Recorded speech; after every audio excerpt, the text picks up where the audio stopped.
নমস্কার বন্ধুরা, কিচেন টেকনিকে আপনাদের সবাইকে স্বাগত। আমি মধুমিতা। আজ আমি শেয়ার করব সজনে ফুলের বড়া রেসিপি। শীতের শেষে আর বসন্তের শুরুতে সজনে ফুল পাওয়া যায়।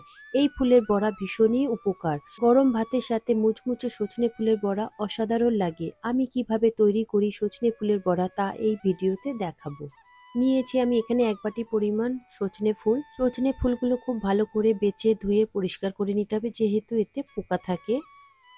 আমি সরিয়ে রাখলাম। এরপরে বাকি উপকরণগুলো আমি রেডি করে নেব। নিয়েছি একটা বোল, তাতে দিয়ে দেব 3 টেবিল চামচ পরিমাণে বেসন, দিয়ে দেব 2 টেবিল চামচ পরিমাণে কর্নফ্লাওয়ার, আর দিয়ে দেব 1 টেবিল চামচ পরিমাণে চালের গুঁড়ো। চালের গুঁড়ো দিলে বড়াগুলো খুবই মুচমুচে হয়। পরে শুকনো উপকরণগুলো খুব ভালো করে একটু মিশিয়ে নেব। এরপর দিয়ে দিচ্ছি 3টে কুচিয়ে রাখা কাঁচা লঙ্কা। আপনারা নিজেদের স্বাদ মতো ঝালটা দেবেন। আর দেব হাফ চা চামচ পরিমাণে কালো জিরে ও স্বাদ মতো নুন, আর দেব হাফ চা চামচ পরিমাণে হলুদ গুঁড়ো, দেব হাফ চা চামচ পরিমাণে গোলমরিচ গুঁড়ো। দিয়ে আমি শুকনো উপকরণ খুব ভালো করে হ্যান্ড উইস্কের সাহায্যে মিশিয়ে নেব। দেখুন আমার মিশানো হয়ে গিয়েছে। এরপরে অল্প অল্প করে জল দেব। একসঙ্গে বেশি জল দেবেন না, তাহলে পাতলা হয়ে যাবে। অল্প অল্প করে জল দিয়ে আমি একটা মোটা ব্যাটার তৈরি করে নেব। যেহেতু ফুল দিয়ে মাখবার সময় ফুল থেকে কিছুটা পরিমাণ জল ছাড়বে। দেখুন আমি একটা মোটা ব্যাটার তৈরি করে নিয়েছি। এরপরে আমি ফুলগুলো দিয়ে দেব। দিয়ে আমি হাত দিয়ে খুব ভালো করে মেখে নেব।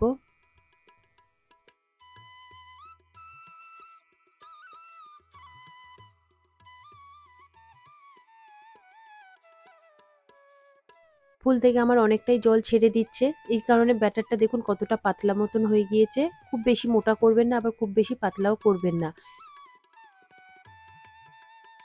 দেখুন ব্যাটারের সাথে ফুলগুলো আমার ভালো করে মিশানো হয়ে গিয়েছে।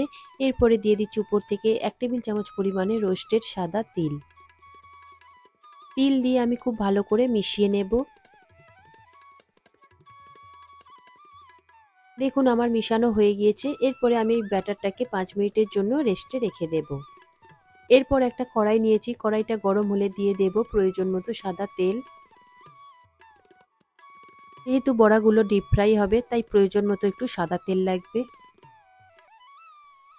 তেলটা খুব ভালো মতো গরম হয়ে গিয়েছে। এরপরে আমি একে একে বড়াগুলো ছেড়ে দেব। আমি এখানে বড়াগুলো পকোড়ার আকারে দিচ্ছি, তবে আপনারা চাইলে এখানে চ্যাপ্টা আকারেও দিতে পারেন। দেখুন বড়া আমার দেওয়া হয়ে গিয়েছে। এরপরে গ্যাসের ফ্লেমটা মিডিয়াম টু হাইতে রেখে আমি বড়াগুলোকে খুব ভালো করে ভেজে নেব। তবে হাই ফ্লেমে ভাজলে কিন্তু বড়াগুলো উপর থেকে লাল হয়ে যাবে আর ভিতর থেকে কাঁচা রয়ে যাবে। এরপর বড়াগুলোকে আমি খুন্তির সাহায্যে একটু উল্টে পাল্টে দেব।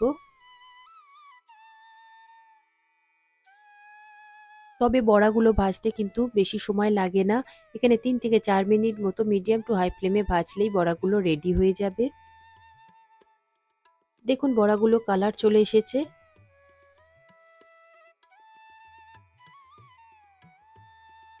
বড়াগুলো এরকম লাল লাল হয়ে আসলে ঝাঁঝরির সাহায্যে তেল থেকে আমি তুলে নেব। দেখুন বড়াগুলো আমার ভাজা হয়ে গিয়েছে। এরপর একটা প্লেটে নিয়ে নেব।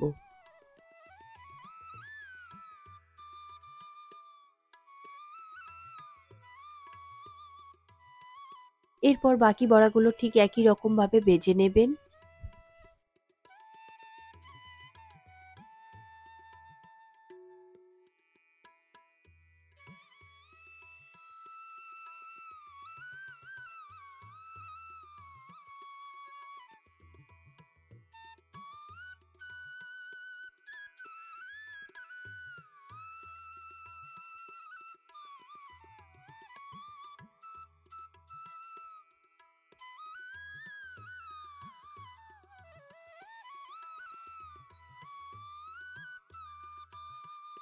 দেখুন বড়ার একটা সাইড আমার হয়ে গিয়েছে। আমি ভালো করে উল্টিয়ে দিচ্ছি।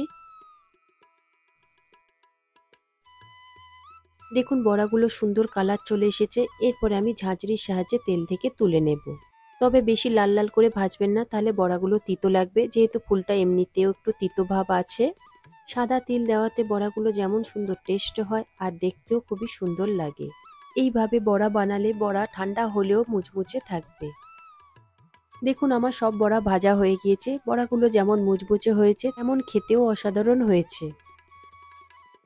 আশা করি আমার আজকের এই রেসিপিটি আপনাদের ভালো লাগলো। ভালো লাগলে আপনারা অবশ্যই এইভাবে একবার বানিয়ে দেখুন। আমার মনে হয় আপনাদের সকলেরই ভালো লাগবে।